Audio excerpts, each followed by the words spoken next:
What's up everyone? Welcome back to another video. In today's video, I'm going to show you guys how to put Solana on your Photon wallet. To do this, the process is really simple, quick and easy. Just follow the steps I'll show you guys in this video. Now on the top right, you see this icon. Go and click on it.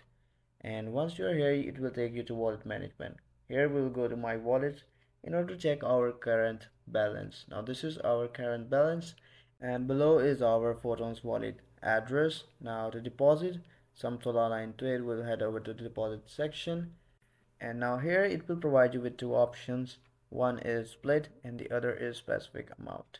Now the split allows you to send from another wallet rather than Phantom, and the specific amount allows you to send from your connected Phantom wallet. And just to remind you, you can't access Photon without connected Phantom wallet.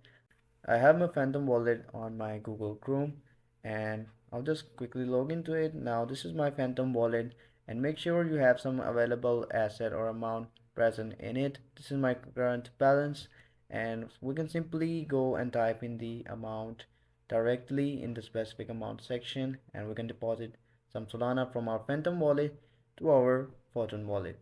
For example, if you type in amount as low as this, it will show you this error. Deposit should amount should be greater than 0.01. So we'll simply go and type in 0.01 here, and now if we hit the deposit button like this, hit the deposit button, it will ask for the confirmation from your Phantom wallet. Now provide the confirmation, click on confirm, and once you click on that, wait a few seconds. Now transaction send attempting to fill. Wait a few seconds after that, and our Solana is successfully deposited in our Photon wallet. Well, that's how you can do it. If you like the video, do consider subscribing to the channel. I'll see you guys in the next video. Take care. Bye bye.